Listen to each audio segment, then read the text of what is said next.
Hello, one and all. It's My View of My Hero Academia, Chapter 355, Extras. And I'm seeing a lot of people online who are complaining that Jiro only won this fight thanks to the power of friendship. Because her feelings for her friends were so strong, she managed to defeat the ultimate evil in the universe. And I don't think that's actually the case here. I mean, okay, technically, I do think that's the case here, but in a way that makes a lot of sense given the continuity of this series. Essentially, my theory is that Jiro's quirk, her real quirk, isn't just the ability to amplify and project sounds, but rather the ability to project her emotions onto other people. And this would make a lot of sense back when Deku first got into UA. All Might told him, oh yeah, a lot of people don't actually understand where their quirks really are. I think the example he gave back then was a person might think they can produce water, but then they'll find out, oh no, I'm just gathering water from the atmosphere to my hand. So Jiro might not actually fully understand her quirk up to this point. And you might say, well, this should have been foreshadowed more in the past, but I think it was. Back when Deku first came back to UA after the whole class fought to bring him back, Jiro made a comment about doing a repeat of the cultural festival, and I'm like, oh, yay, this will be so much fun, they're going to do another song and dance number. I mean, the timing feels a bit off, but I'm still excited for it. And then nothing happened. There was no dance, there was no song. That comment was never brought up again, which felt weird. Very, very weird to me. And it got me thinking back to the cultural festival. There was some weird stuff going on there too, because a lot of students, even the ones who hated Class 1A, were utterly and completely moved by their performance. Even Eri, adorable, sweet little Eri, had her PTSD basically cured by their song. I mean, you could actually see the shadow of Overhaul being thrown off of her as she smiled for the first time ever, and it was so adorable, and I freaking loved it. And while the song was certainly amazing, I've certainly watched that clip at least 100 times, no song is powerful enough to cure PTSD. So then what if what really helped Eri wasn't just the song, the dancing, and everyone being so happy, but rather Jiro's feelings, her passion being projected onto her? What if essentially Jiro was able to make Eri feel what she was feeling, feel her happiness, and that's what got Eri out of her whole PTSD thing? I think that would make a lot of sense, and I think the best piece of evidence for this theory is the fact that Jiro's quirk doesn't just amplify any random sound. She doesn't, scream out really loud and amplify her voice. No, her power is amplifying her own heartbeat, making it so loud that it can literally crush enemies. And the heart is, the sea of emotions, where all your feelings come from. Metaphorically at least. So it would make a lot of sense if, her projecting her heart onto others allowed her to essentially project her heart onto others to make them feel what she was feeling, and as a result, she was able to convince the quirk remnants inside of All For One to rebel against him, which, makes a lot of sense because they hate him. They really, truly, and utterly hate him. And if this is in fact what her quirk is doing, it wouldn't even really be all that much of an overpowered ability. I mean, it's certainly useful now in this fight against All For One, but, against regular villains, making them feel their emotions wouldn't really change much of anything. I mean, it could certainly be helpful for, calming down civilians who are panicking or freaking out, helping them, stay calm, stay tranquil, so that they could evacuate safely. It'd be a very useful quirk for a hero, but by no means would it be overpowered or feel out of place in this world. Also, I just need to point out that everyone's saying, oh, Jiro won thanks to the power of friendship. She managed to convince all these quirk remnants to rebel against All For One. I mean, these quirk remnants, they're doing their best here, but it's not like, they're stabbing him, they're killing him, anything like that.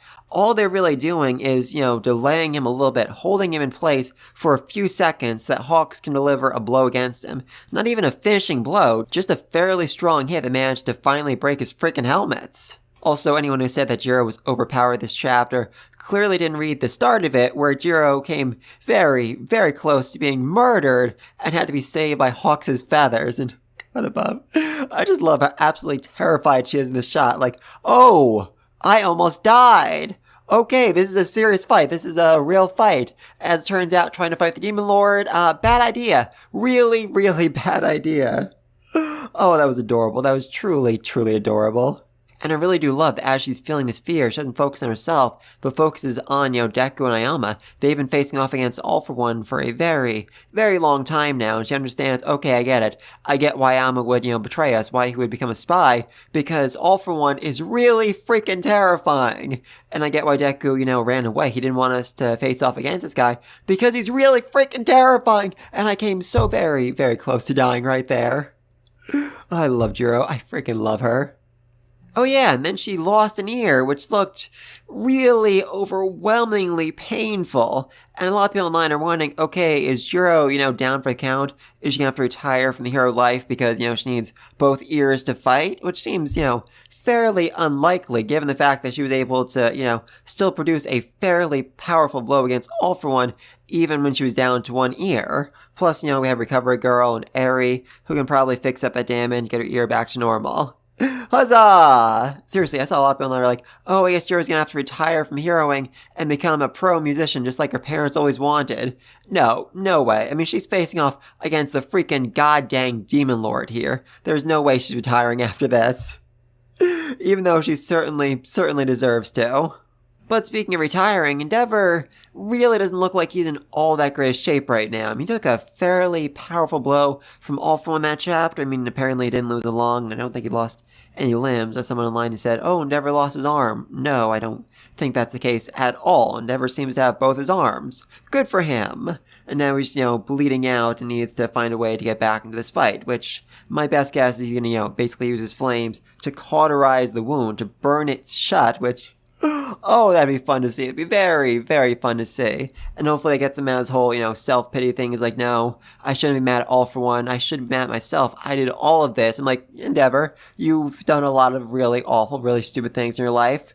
I still feel like you have the right to be mad at All For One. He is, the freaking Demon Lord. He has murdered more people than anyone in the world. He's responsible for more deaths than anyone in the world. And, yeah, you should probably kill him. You should definitely kill him and feel quite angry at him for all the awful things he's done. And then we get some nice moments between Tokoyami and Hawks. And I'm actually rather confused by what's said here, because Tokoyami said he was sent here in case there was a stalemate to provide additional support, to basically tip the scales in their side to make sure they can take down All For One. But how exactly was he planning on doing that? I mean, his quirk is incredibly powerful, but it is daytime. The sun is clearly still up in the sky, so it's not like he can unleash, the full power of his quirk, the full power of Dark Shadow. And it's made even weirder when Hawks responds, or thinks to himself, that the plan was to have Tokoyami providing support while Endeavor was around. Endeavor's quirk produces quite a bit of light, which would just make Tokoyami even weaker, so that feels like a bad matchup right there. That feels like a very, very bad matchup.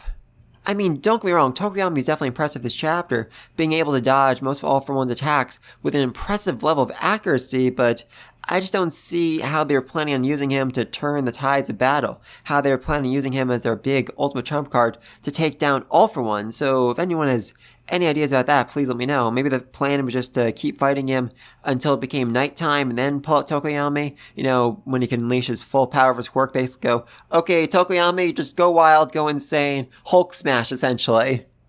That could have been their plan. That absolutely could have been their plan. But anyway, though, then Hawks manages to deliver a final blow that cracks All For One's helmet and finally defeats the Demon Lord. Huzzah! Unfortunately, probably not. Probably not. I mean, I was theorizing in my last video that All For One didn't actually need the helmet, doesn't actually need any sort of life support system, and just uses it basically to prank everyone, to convince them, oh, I have this big glaring weakness, this big weak spot, it'd be a shame if anyone attacked it. And then when they do attack, he laughs like, haha, you thought I had a weakness, but in fact, I did not. Haha. I mean, that seems very, very All For One, honestly. And Dio, that seems very Dio as well. Plus, let's not forget the fact that Endeavor is still on the ground. Endeavor still needs to come back into this fight and probably deliver a finishing blow, probably find a way to kill All For One himself. So if All For One has just, really, truly been defeated here, then what's left for Endeavor to do? I mean, don't get me wrong, it would certainly be hilarious if Endeavor got back like up here. I will defeat the Demon Lord now. He's like, wait, what happens? Battle over? What'd I miss? I would love that. I would honestly love that, but it seems just so very, very unlikely. But let me know what you think. Have we just seen Juro's real quirk? Does her true quirk involve the ability to project her feelings and emotions onto other people? If so, how is she going to use that moving forward? Has she used in the past? What's going on with her ear, which was kind of, blown off? Will that regrow, or is she going to have to fight with, one ear moving forward? Had she gone from, stereo to mono? Maybe. What's going on with Endeavor, too? I mean, he's on the ground, basically in a pool of his own blood. Is he down for the count? Is he going to come back? I mean, I feel like he needs to, because there's no way they defeated All For One that easily. There's no way. I mean, they did quite a bit of damage, probably, but there's no way he's down for the count. He's going to, come back swinging. He's probably next chapter going to reveal his true ultimate demonic form, turning into a giant, massive wrangling flesh like, this is my true form. I am the ultimate demon lord. That feels very All For One. That feels very, very All For One, as he rants about being, the true demon lord, and everyone else just being extras who will be defeated by his awesome evil power. But let me know what you think about all this down below. Be sure to like and subscribe so you don't miss my next video. And until then, peace!